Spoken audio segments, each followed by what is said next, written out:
Evangelho de Mateus, capítulo 25, versos 14 a 30.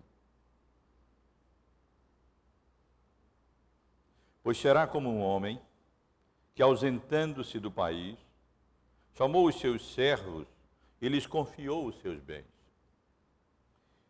A um deu 5 talentos, a outro 2 e a outro 1. A cada um segundo a sua própria capacidade, e então partiu. O que recebera 5 talentos saiu imediatamente a negociar com eles e ganhou outros 5. Do mesmo modo, o que recebera 2 ganhou outros 2. Mas o que recebera 1, saindo, abriu uma cova e escondeu o dinheiro do seu senhor. Depois de muito tempo, voltou o senhor daqueles servos e ajustou contas com eles.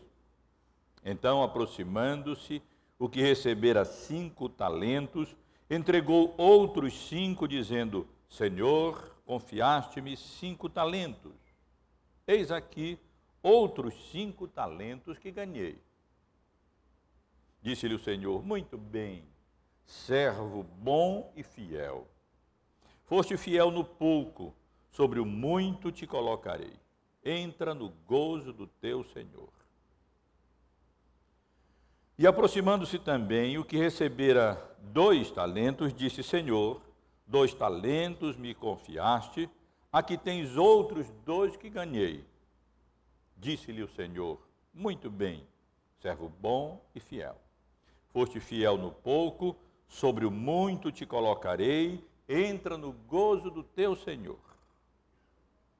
Chegando por fim, o que recebera 1 talento, disse: Senhor, sabendo que és homem severo, que ceifas onde não semeaste, e ajuntas onde não espalhaste, receoso, escondi na terra o teu talento, aqui tens o que é teu.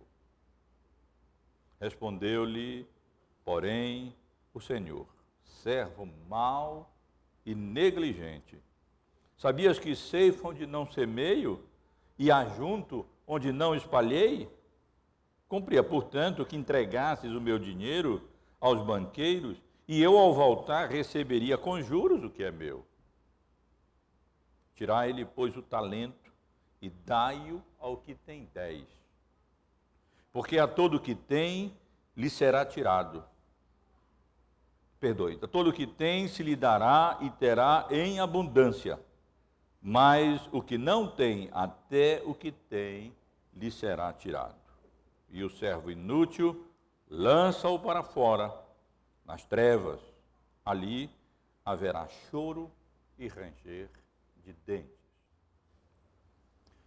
Meus irmãos, na mente de muitas pessoas, existe um falso antagonismo entre fé e obras.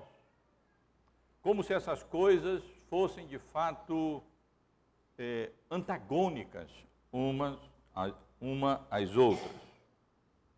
Mas a realidade é que a Bíblia rejeita absolutamente, rejeita completamente essa falsa dicotomia entre fé e obras. É verdade que ninguém foi, jamais, ninguém é, e ninguém jamais será salvo por suas obras, pelo seu serviço a Deus. Não. Seremos salvos exclusivamente pela graça, pela misericórdia soberana de Deus em Cristo, mediante a fé na obra salvadora e redentora que Ele realizou por nós na cruz. Mas a fé genuína, e a Bíblia deixa isso muito claro, ela manifesta-se por meio de obras de justiça. Ela se manifesta, se torna visível, se torna patente, por meio da fé, da santidade e do serviço a Deus, ao próximo, particularmente à igreja, aos irmãos.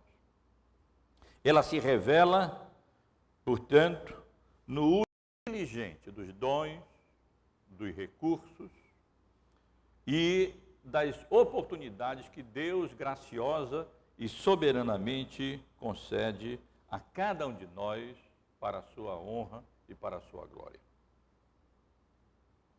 No contexto dos nossos estudos em que nos encontramos no Evangelho de Mateus, esse texto nos ensina que o crente não aguarda a vinda de Cristo de maneira ociosa, de maneira passiva, de maneira indolente. Não.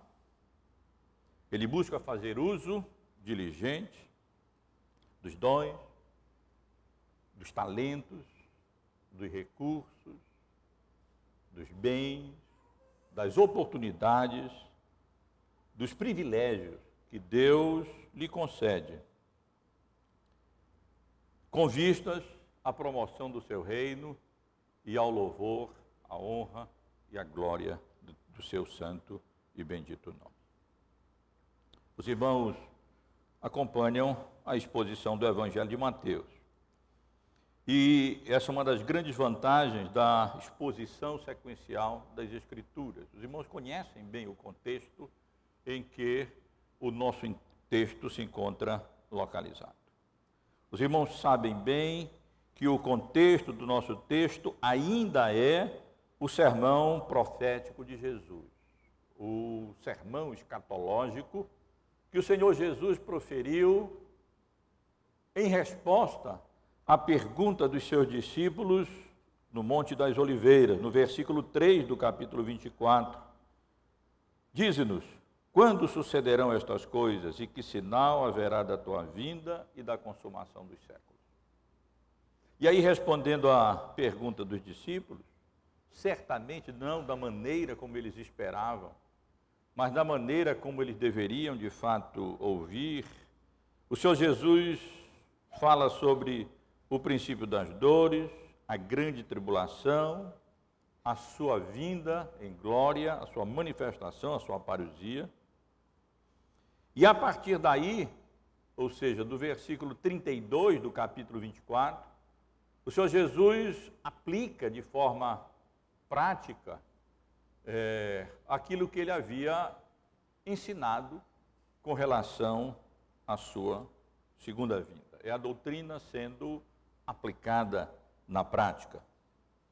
E ele faz isso exortando os seus discípulos à expectativa, à confiança, à vigilância. Faz isso através da parábola do servo bom e do servo mau, os irmãos estão lembrados. E faz isso por meio da parábola das 10 virgens, que o presbítero Célio leu há pouco, relembrando a nossa exposição no domingo anterior. E no nosso texto nós temos mais uma parábola, a última parábola que Jesus conta aqui, não apenas nesse sermão, mas no Evangelho. É mais uma parábola, assim como as outras, acerca do que ele espera daqueles que professam fé salvadora nele, daqueles que professam ser seus discípulos, daqueles que professam ser, para usar a linguagem dessas últimas parábolas, seus servos. Nós somos seus servos, ele é o nosso Senhor. O que é que ele espera de nós? O que é que ele aguarda de nós? Enquanto ele não vem, enquanto ele não retorna com todo o seu poder e glória para estabelecer na sua forma final o seu reino eterno de bem-aventurança. Em outras palavras, a parábola nos ensina o que significa estarmos preparados para a vinda de Jesus. Ou, em outras palavras ainda, o texto nos ensina o que significa estar vigilantes para não sermos tomados de surpresa, como aquelas 5 virgens nécias foram tomadas por não terem tomado o azeite além da lâmpada. Vamos então, meus irmãos, refletir sobre essa parábola tão preciosa de Jesus. A parábola conhecida como parábola dos talentos. Poderíamos chamar também de parábola dos servos diligentes e do servo negligente. Dos servos bons e fiéis e dos servos maus e displicentes, negligentes, infiéis para com a graça e os dons, os talentos e as oportunidades que Deus nos dá. É uma exortação à diligência. Observe em primeiro lugar os 2 primeiros versículos, versos 14 e 15. Talvez eu penso que a melhor maneira de abordarmos essa parábola é considerando primeiro, nos versos 14 e 15, a distribuição dos talentos, versos 16 a 18, o uso que os servos fizeram do talento, versos 19 a 28, a prestação de contas dos talentos que foram recebidos, sobre como foram usados, e os 2 últimos versículos, como é comum nas parábolas de Jesus, a conclusão, onde ele focaliza a lição principal a ser extraída da sua parábola.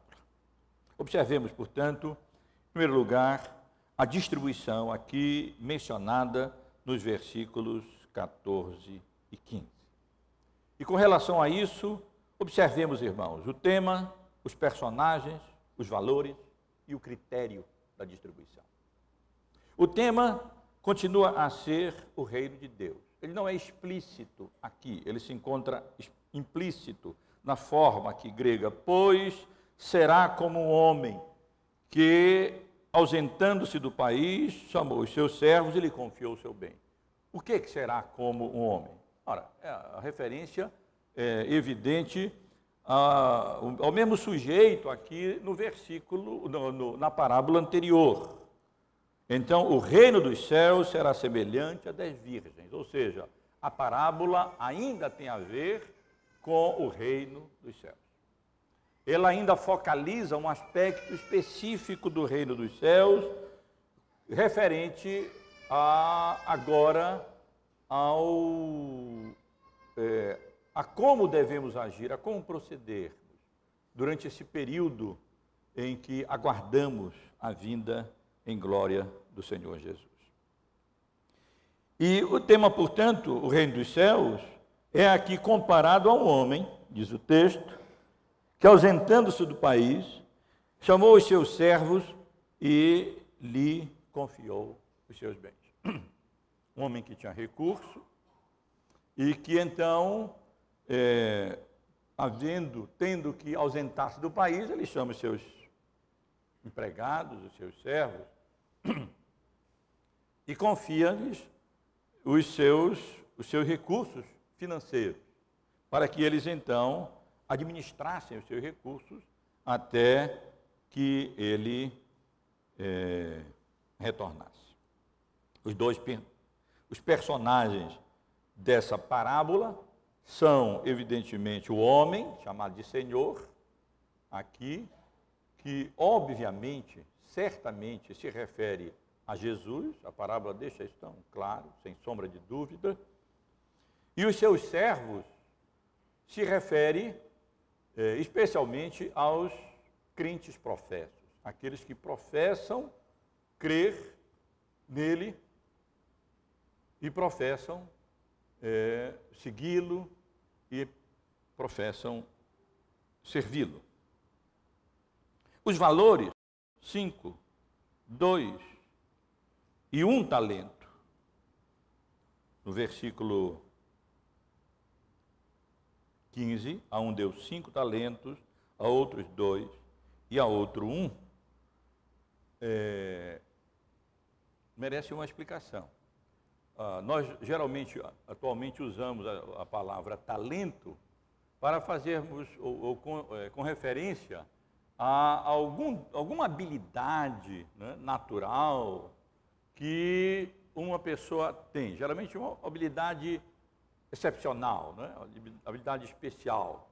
A gente costuma dizer, fulano é muito talentoso, ou fulano é muito talentosa, quer dizer, tem muita habilidade, muitos dons nesse sentido. Não é assim que o texto é utilizado aqui, não. Na realidade, talento, na Bíblia, é uma unidade monetária. É também uma referência a peso. Era um determinado peso de minérios preciosos, como a prata, o ouro. Esse valor, e chegou então a definir o valor monetário. Era um valor que variava até certo ponto, de região para região, mas de um modo geral, representava, assim dizem de forma unânime os estudiosos e especialistas nessa área, representava 6.000 denários. Aqueles que são bons de conta, sabem que já tem alguma informação, sabem que um denário representava a jornada de um trabalhador na Bíblia. Ainda que a gente tome um salário mínimo brasileiro, que não é lá essas coisas, como trabalho, uma jornada assim, ainda assim nós vamos chegar a um valor bem representativo, umas centenas de milhares de reais, ou provavelmente muito mais. Alguns autores chegam a dizer que provavelmente um talento equivaleria hoje a $1 milhão, ou qualquer coisa parecida. Mesmo que a gente deixe por menos, R$1 milhão, ainda é um bocado de dinheiro. O que recebeu 2, recebeu o dobro disso. E o que recebeu 5, recebeu aí R$5 milhões, $5 milhões, sei lá, uma soma bem significativa.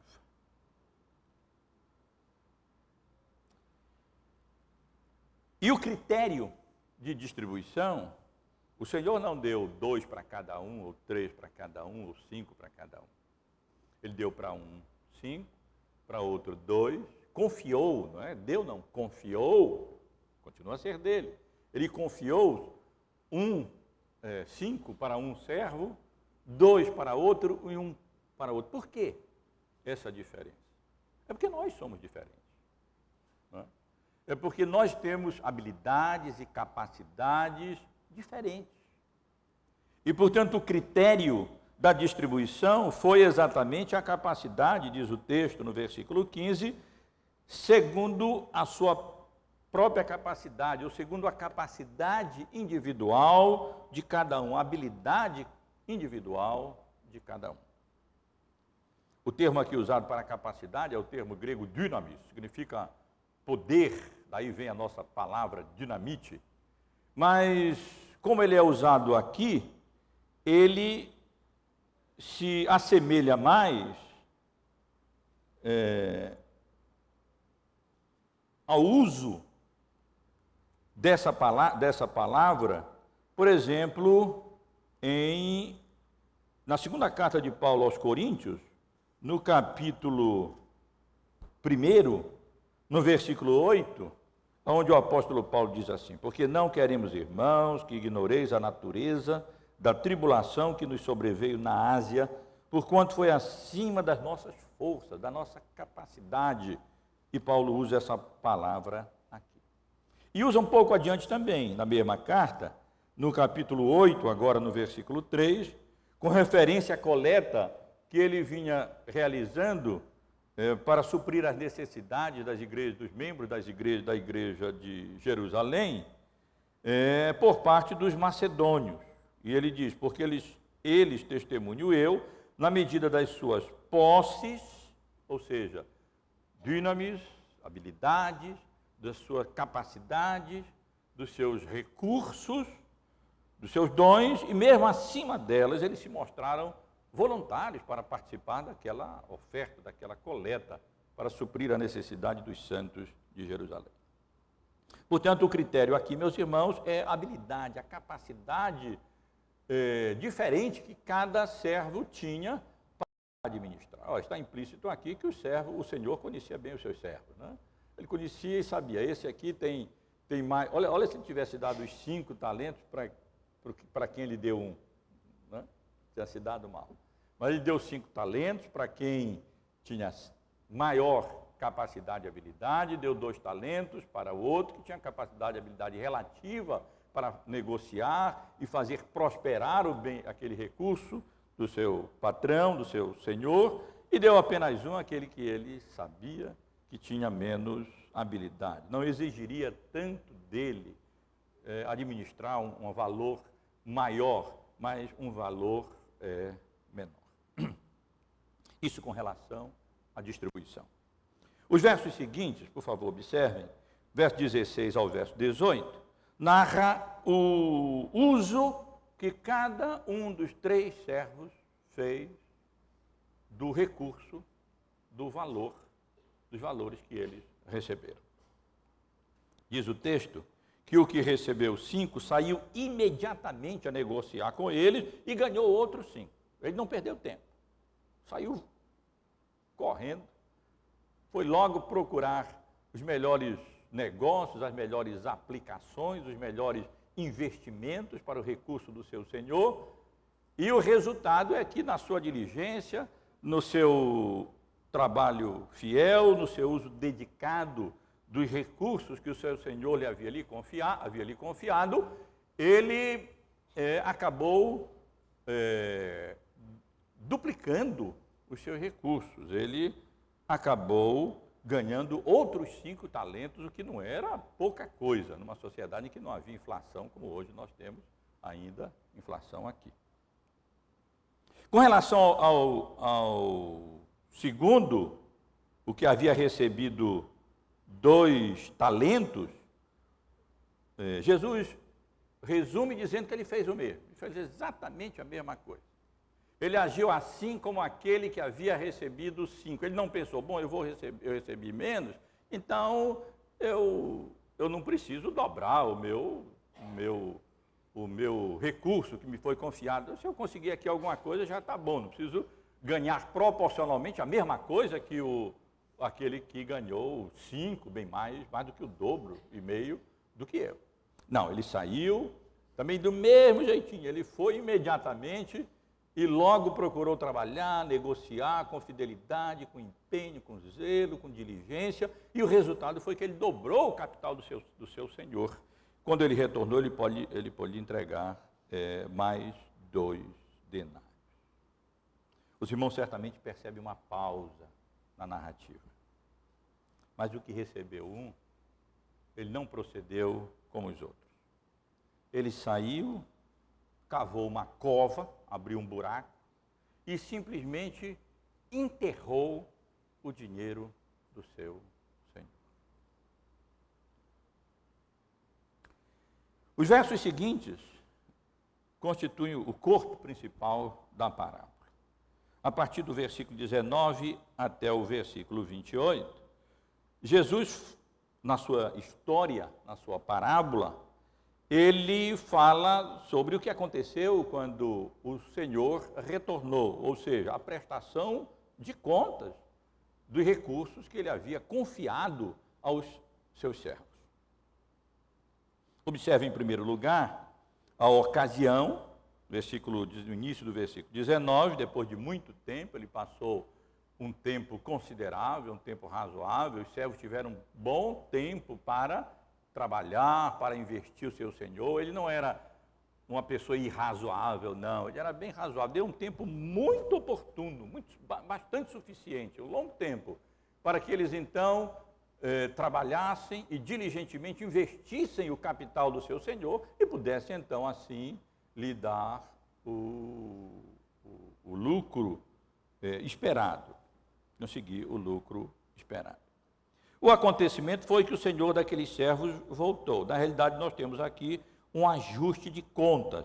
É mencionado no versículo 19 que depois de muito tempo voltou o senhor daqueles servos e ajustou conta com ele. Agora era o ajuste, a hora do ajuste de contas, a hora da prestação de contas, que certamente aponta para aquele dia quando o Senhor Jesus retornar e todos haverão de prestar conta dos talentos, dos recursos, dos dons, dos bens, das oportunidades que Deus nos confiou nesse mundo para a promoção do seu reino.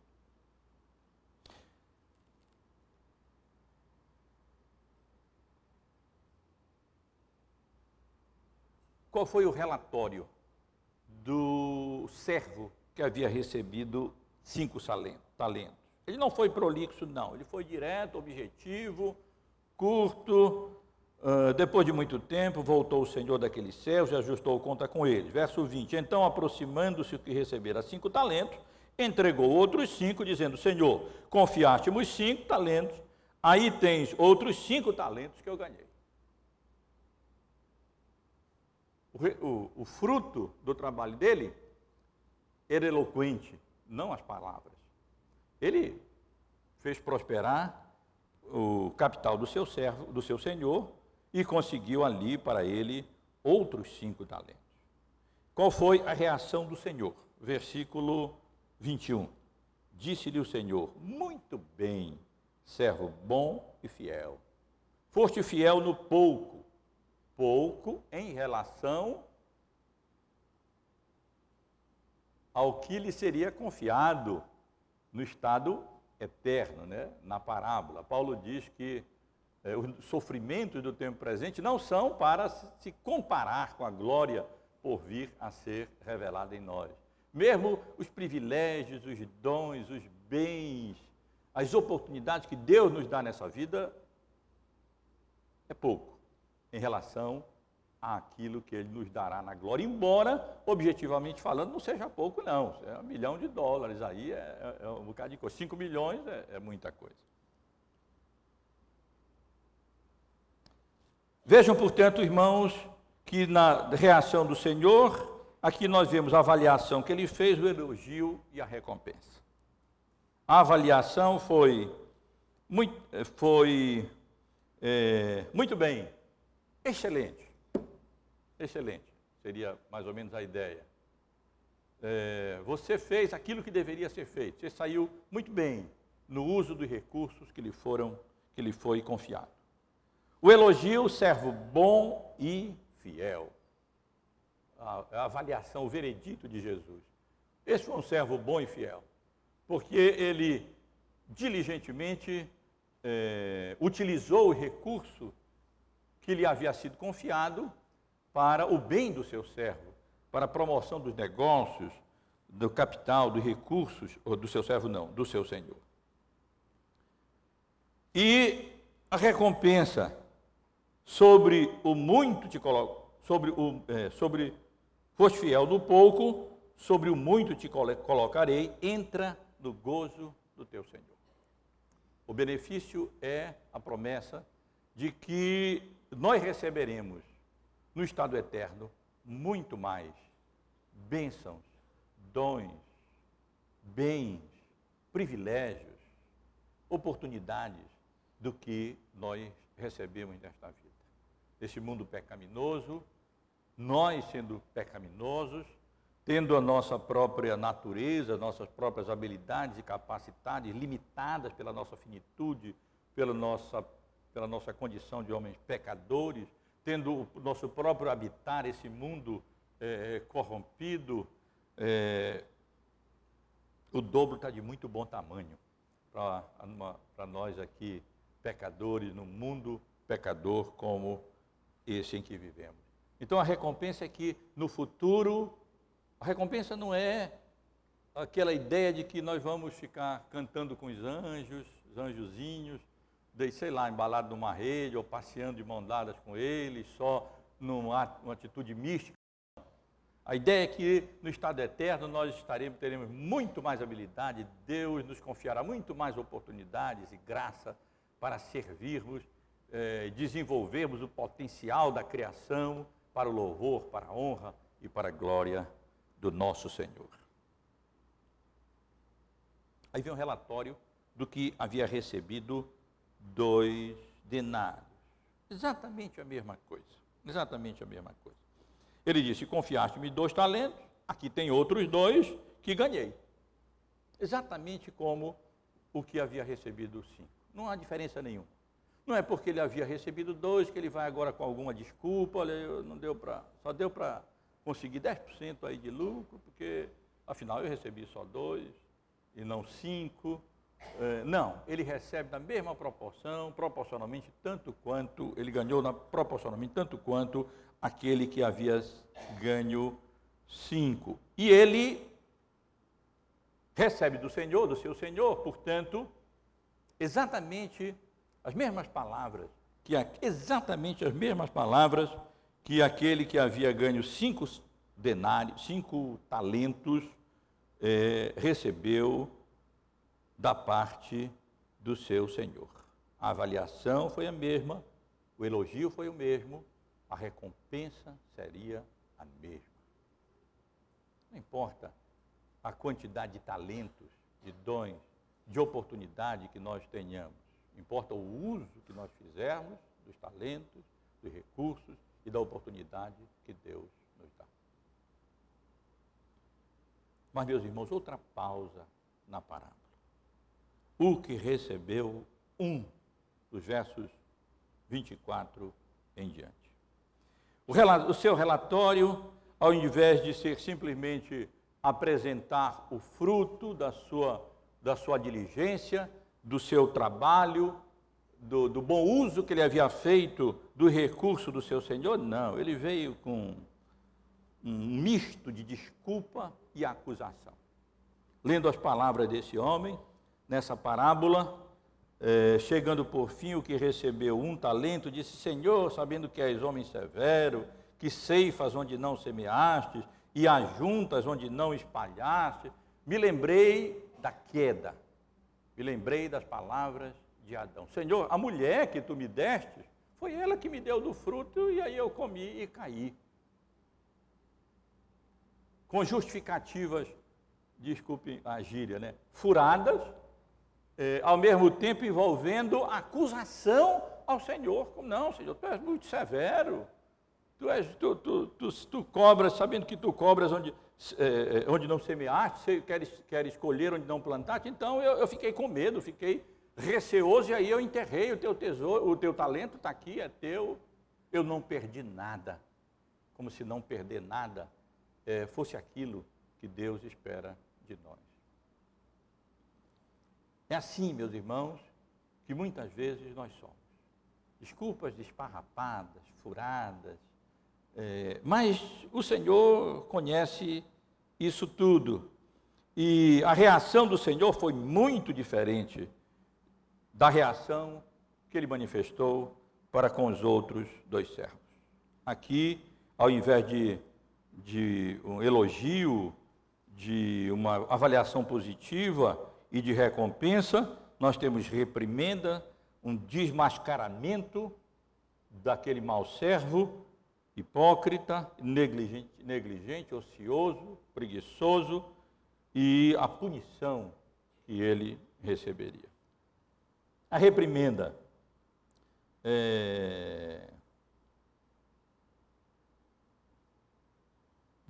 logo no início do versículo 26. Respondeu-lhe, porém, o Senhor: servo mau e negligente. Esse é o diagnóstico do Senhor.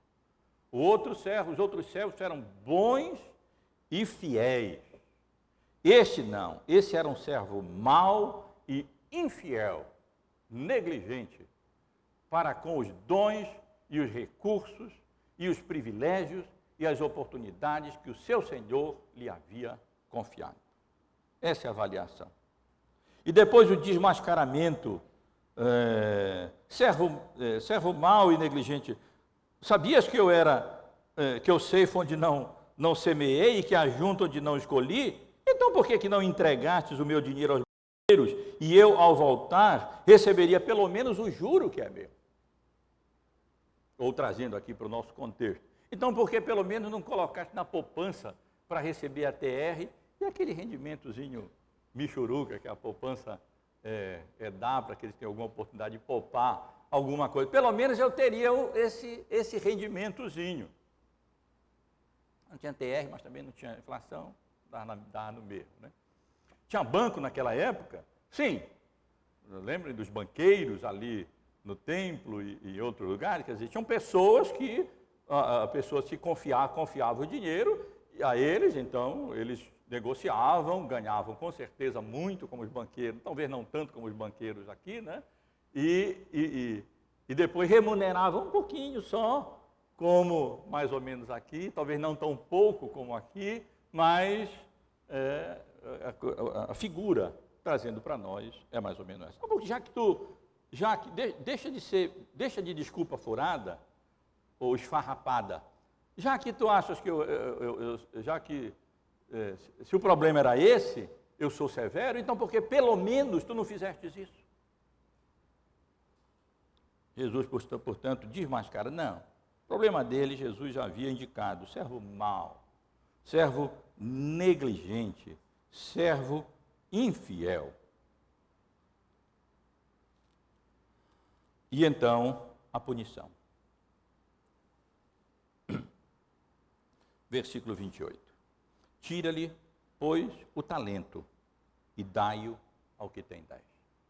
Normalmente, aqui eu creio que é outra surpresa, né?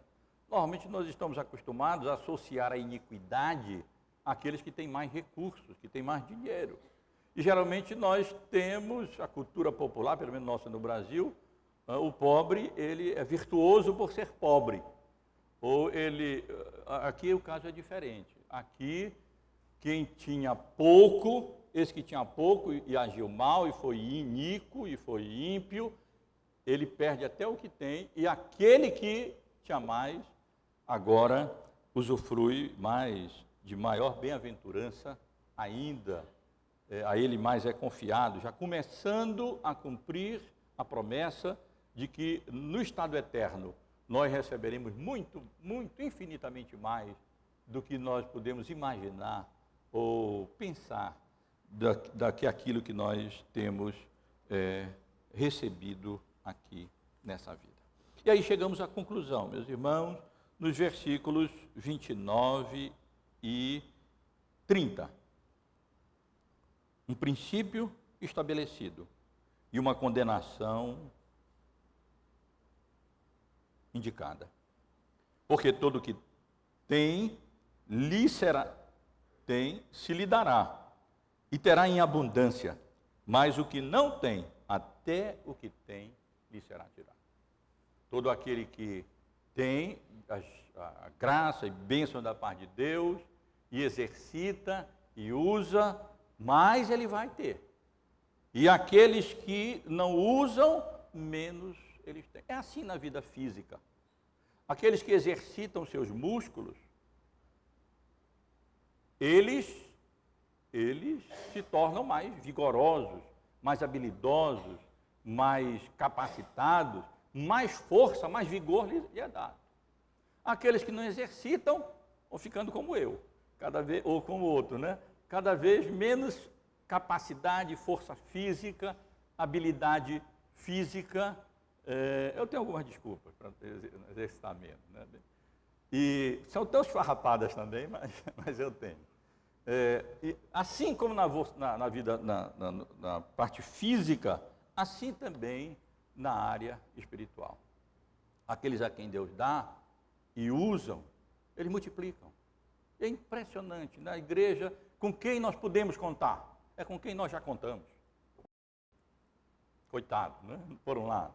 Mas não tem coitado não, essa é a bem-aventurança que Jesus promete, ele nos dá mais trabalho ainda, mais habilidades, aperfeiçoar nossos dons e nos confiar mais obrigações também.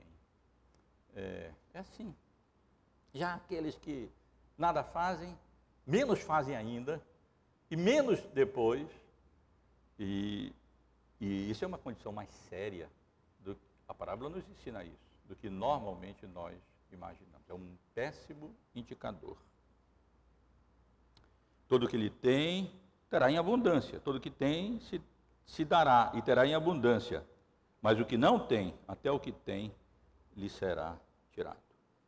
O estado eterno de condenação dos que, pelas suas obras ou falta de obras, manifestam a natureza do estado do seu coração, será muito pior, infinitamente pior, do que aquela que possamos experimentar aqui nessa vida. E a condenação é indicada no versículo final: o servo inútil, lançai-o fora nas trevas, ali haverá choro e ranger de dentes. Meus irmãos, me permitam focalizar e extrair daqui, ressaltar e extrair daqui algumas lições dessa parábola de Jesus para nós. Primeiro, algumas lições acessórias e depois a lição essencial. Em primeiro lugar, a parábola nos ensina que todas as habilidades, todos os recursos, todos os dons, todas as oportunidades que nós temos pertencem a Deus. Ele nos confia. Não para usarmos como bem quisermos, para o nosso benefício próprio, para o nosso, simplesmente para o nosso prazer. Não, são dons de Cristo.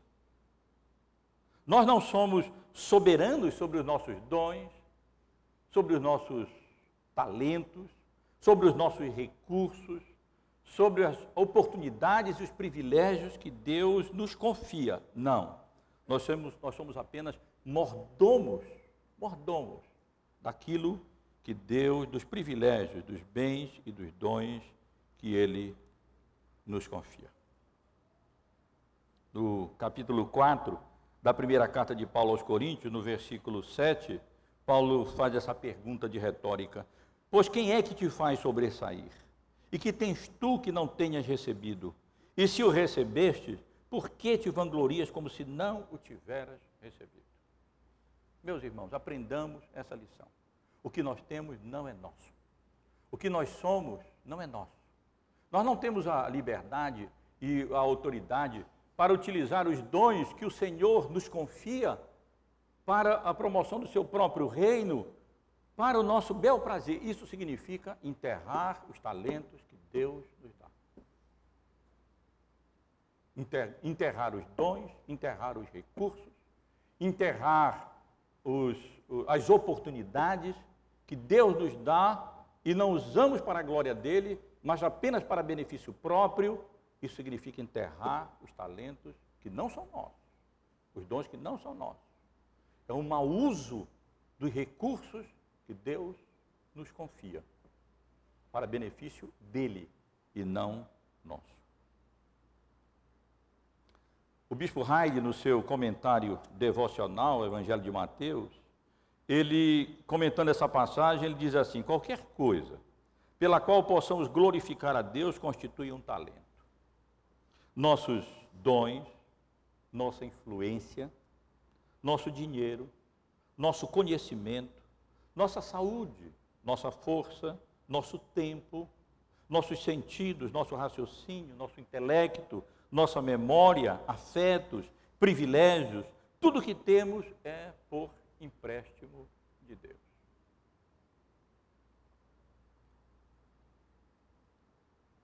Segunda lição, meus irmãos.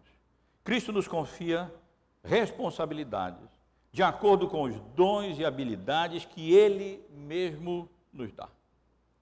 No dia do juízo, a quantidade dos nossos dons e as responsabilidades nas quais Ele nos colocou e nos confiou, não estará sob julgamento, não estarão sob julgamento, não. Não importa se nós recebemos uma inteligência privilegiada ou uma inteligência limitada.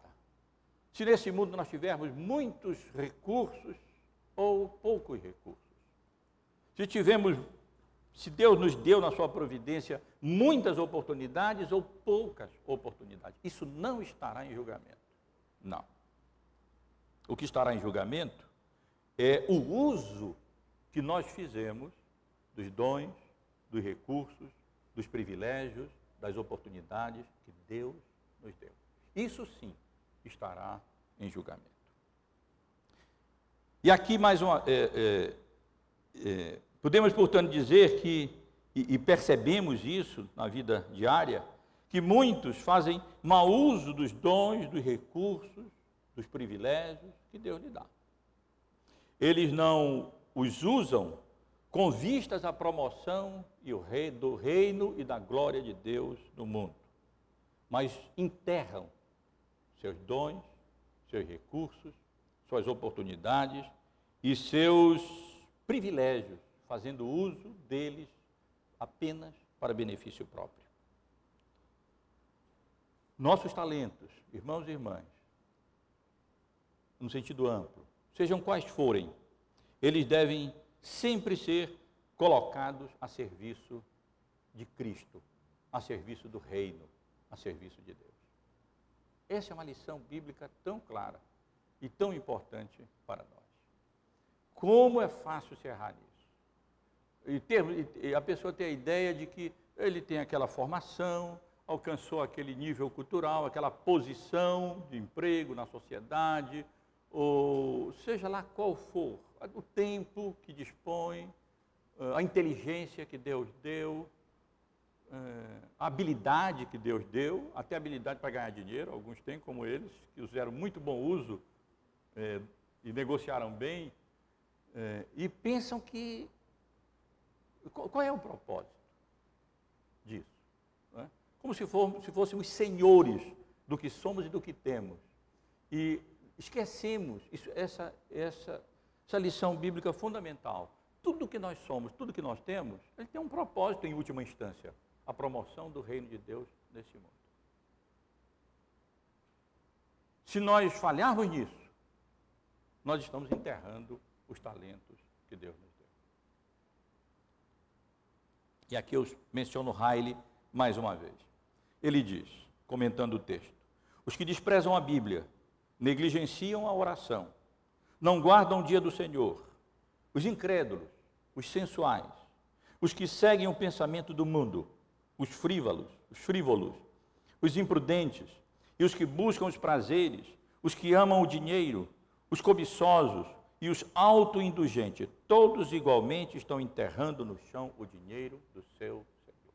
São palavras sábias de Riley aqui.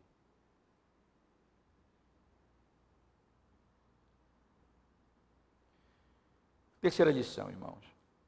Não apenas os pecados de ação serão julgados. A Bíblia nos ensina, essa parábola nos ensina que os pecados de omissão também, tão duramente quanto os pecados de ação. Não apenas os incrédulos, por favor, ouça isso. Os assassinos, os impuros, os idólatras e os mentirosos, mas também os que enterram os seus talentos e não os usam para a glória de Deus serão lançados no fogo que arde com fogo e enxofre, a saber, a segunda morte. É o que o texto nos ensina. Um dia, todos teremos que prestar conta dos dons e recursos e privilégios que Deus nos deu. Há um versículo em Tiago, no capítulo 4, o último versículo do capítulo, verso 17, aonde Tiago conclui o que ele vinha tratando, dizendo, portanto, aquele que sabe que deve fazer o bem e não faz, nisto está pecando. A fé reformada é muito clara com relação a essa noção de pecado. Nós não pecamos apenas quando nós matamos, quando nós assassinamos, quando nós idolatramos. Nós não pecamos apenas por obras, nós pecamos por pensamentos, por palavras, por ação, mas também pecamos por omissão. Como pecou esse servo do seu Senhor, que ao invés de utilizar os recursos que o seu Senhor lhe confiou para a promoção dos seus negócios nesse mundo, do seu Senhor, ele apenas enterrou os talentos do seu Senhor. Quarta lição. As desculpas esfarrapadas dos ociosos de nada adiantarão no dia do juízo. elas serão desmascaradas, como desmascaradas foram as desculpas deste servo.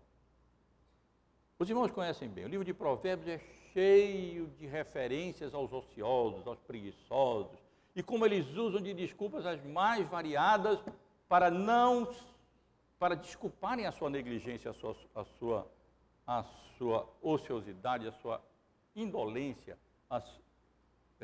Talvez a mais conhecida seja aquela: há um leão lá fora. Para o negligente, tudo é um leão, tudo é um monstro. O Senhor é severo demais, e o que Ele vai fazer? E aí, então, são essas desculpas. Mas, meus irmãos, as desculpas esfarrapadas dos ociosos de nada adiantarão no dia do juízo.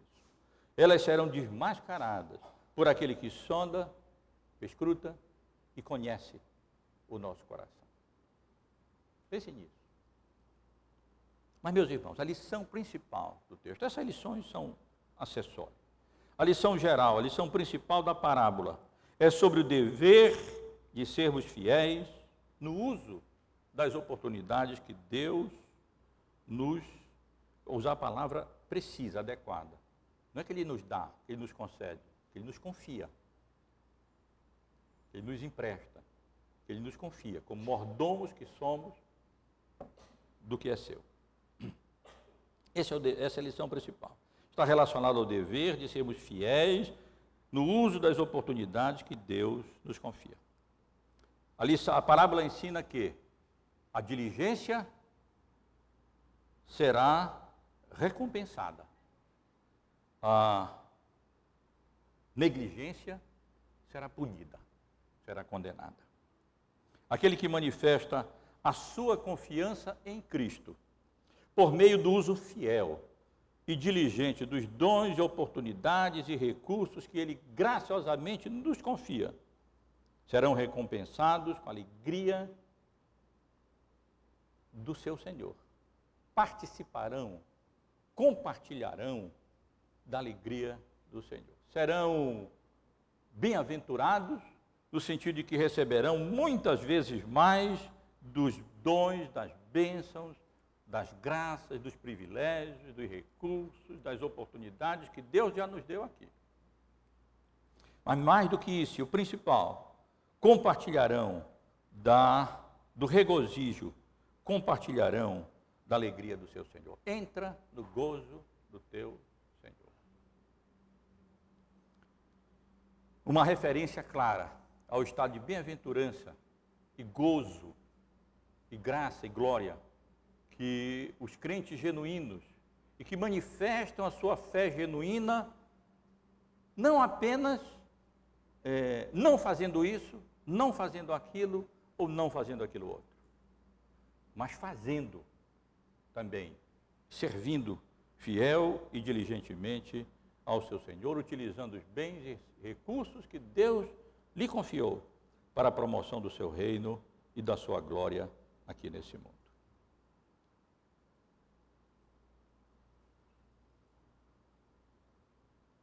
Aquele que, pelo contrário, não utilizou para a glória de Deus os dons e recursos que Deus lhe confiou, manifestando com isso a sua incredulidade e a sua infidelidade, e será lançado fora nas trevas, onde haverá choro e ranger de dentes.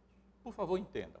É claro que Jesus não está insinuando ou sugerindo com essa parábola que crentes sinceros, que ocasionalmente deixam de utilizar os recursos e dons e bens para a sua glória por uma falha circunstancial ou alguma coisa assim, mas crentes sinceros em Cristo perecerão no fogo eterno. É claro que não. O texto não está ensinando o ativismo, não.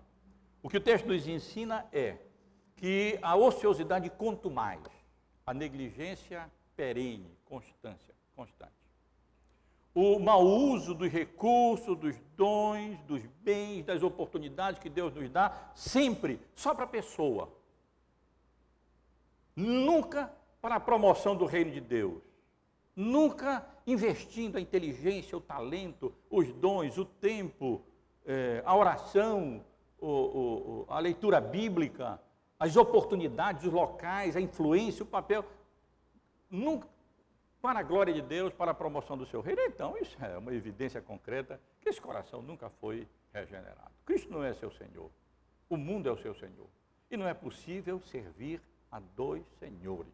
Ou nós servimos a Deus, ou nós servimos a nós próprios, ao nosso próprio benefício apenas, e a esse mundo. Finalmente, irmãos, a pergunta que precisa ser feita: o que revela o uso que você tem feito dos dons, dos recursos, das oportunidades, dos privilégios que Deus lhe tem confiado? Eles têm estado a serviço de Cristo? Você não vai responder para mim, responda para si. Eu tive que, durante a semana, pensar, refletir e responder. O que tem movido a minha vida, a serviço de quem está minha mente, minha inteligência, meu corpo, meus recursos e tudo mais o que Deus tem feito em mim e por mim. Isso diz muito sobre o estado do nosso coração e da nossa alma. Eles têm estado a serviço de Cristo?